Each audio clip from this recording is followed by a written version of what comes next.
ఏపీలో ఎరువులు దొరక రైతులు అవస్థలు పడుతుంటే నీకు పట్టదా చంద్రబాబు ని ప్రశ్నించిన జగన్. సమయానికి ఎరువులు అందిస్తే రైతులు రోడ్డెక్కాల్సిన పరిస్థితి ఎందుకు వస్తుంది? సీఎం సొంత జిల్లా కుప్పంలో కూడా రైతులు అగచాట్లు పడుతున్నారు. దీనిపై చంద్రబాబు, మంత్రి అచ్చెన్నాయుడు సమాధానం చెప్పాలన్నారు. అడుగులు ఏదైతే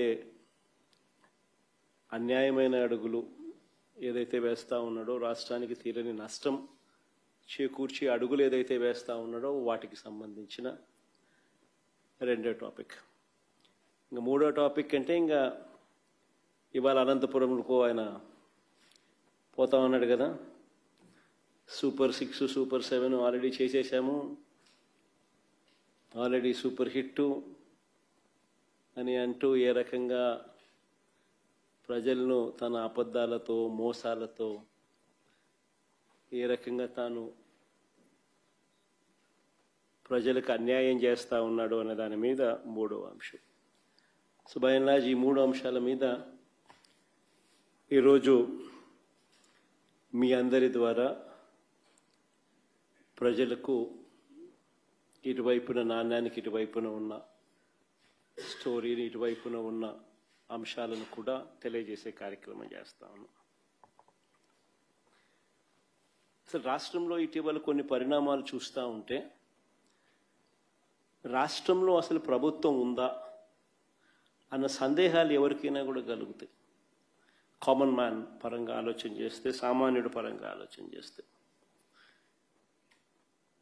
ఎందుకనంటే రాష్ట్రం అన్నది, ఒక గవర్నమెంట్ అన్నది చేయాల్సిన రొటీన్ కార్యక్రమాలు, చేయాల్సిన రొటీన్ బాధ్యతలు, maintenance of law and order ఇవాళ లేదు. ప్రజాస్వామ్యయుతంగా గొంతు విప్పే పరిస్థితి ఈరోజు లేదు. రెడ్ బుక్ రాజ్యాంగం అని అంటా ఉన్నారు. ప్రజాస్వామ్యయుతంగా గొంతు విప్పితే ఆ గొంతును నలిపేస్తా ఉన్నారు. ప్రజలకు అభివృద్ధి లేదు, ప్రజలకు సంక్షేమం లేదు, రెండే లేవు. ఎకానమీ పరిస్థితి చూస్తే తిరోగమనం.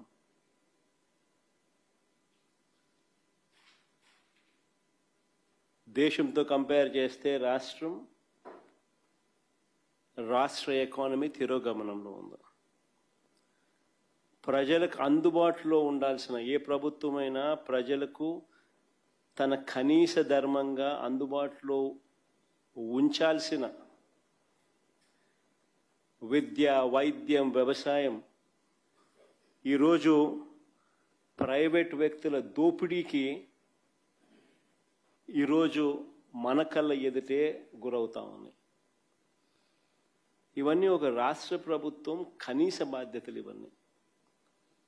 కానీ అన్ఫార్చునేట్గా కనీస బాధ్యతలు కూడా ఈరోజు రాష్ట్ర ప్రభుత్వంలో కనపడని పరిస్థితులు. అందుకని అడుగుతా ఉన్నాం, అసలు ఈ రాష్ట్రంలో పాలన అనేది సాగుతూ ఉన్నది ప్రజల కోసం సాగుతూ ఉందా, లేకపోతే దోపిడీదారుల కోసం ఈ పాలన సాగుతూ ఉందా అన్నది నిజంగా అర్థం కాని విషయమే. ఒక క్వశ్చన్ మార్క్.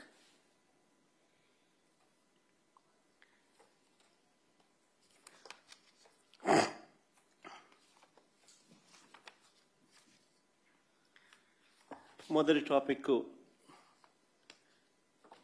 లేఖకి వెళ్తే, రైతులకు అందాల్సిన ఎరువులు బ్లాక్ మార్కెట్ చేస్తూ ఈరోజు స్కాములు కనిపిస్తూ ఉన్నాయి.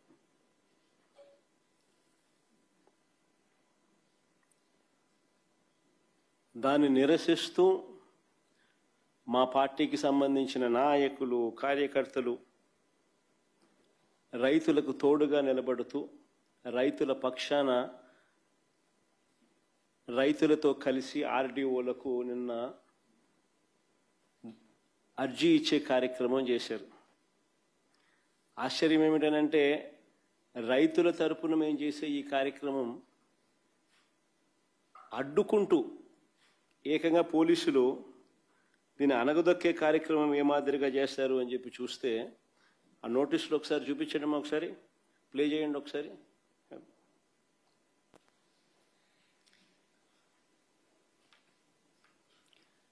ఆ నోటీసులు ఒకసారి చూస్తే రైతు నాయకులు, మా నాయకులు, కార్యకర్తలు ఇళ్లకు అర్ధరాత్రి పోలీసులను పంపి ఇంట్లో బెదిరించి ర్యాలీలకు వస్తే కేసులు పెడతామని చెప్పి ఏకంగా బెదరగొడుతూ నోటీసులు ఇచ్చారు. కాకాని గోవర్ధన్ సంబంధించిన కాకాని గోవర్ధన్కి ఇచ్చిన నోటీస్ అది. ఇంకా ముందు అమ్మ, ఇది కురసాల కన్నబాబు అన్నకి ఇచ్చిన నోటీస్ అది. ఈ పక్క లేళ్ళ అప్పిరెడ్డికి ఇచ్చిన నోటీసు, అంబటి రాంబాబుకి ఇచ్చిన నోటీసు, ఇంకా అపక అనంత వెంకటరామరెడ్డికి ఇచ్చిన నోటీసులు. రైతుల తరపున రైతులకు తోడుగా వైఎస్ఆర్ కాంగ్రెస్ పార్టీ నాయకులు పార్టిసిపేట్ చేస్తే ఇచ్చిన నోటీసులు నేను మీకు చూపిస్తా ఉన్నా. ఏం తప్పు అని అడుగుతా ఉన్నా. అంటే రైతులు ఏమైనా పర్వాలా, ఏమి నాశనం అయిపోతా ఉన్నా కూడా ఎవరు నోరు విప్పకూడదా? ఎరువులు అందని పరిస్థితి కనిపిస్తా ఉన్నా కానీ, ఎరువులు దొరక్క రైతులు అగసాట్లు పడతా ఉన్న పరిస్థితులు కనపడతా ఉన్నా కానీ, ఏ పంటకు గిట్టుబాటు ధరలు రాని పరిస్థితి కనపడతా ఉన్నా కానీ వాళ్ళ తరపున మాట్లాడకూడదా? ప్రజాస్వామ్యం అనేది ఏ రకంగా ఖూనీ కాబడతా ఉందన్న దానికి ఇవన్నీ నిదర్శనాలు. అసలు రైతులు రోడ్డు ఎక్కాల్సిన పరిస్థితి ఎందుకు వచ్చింది?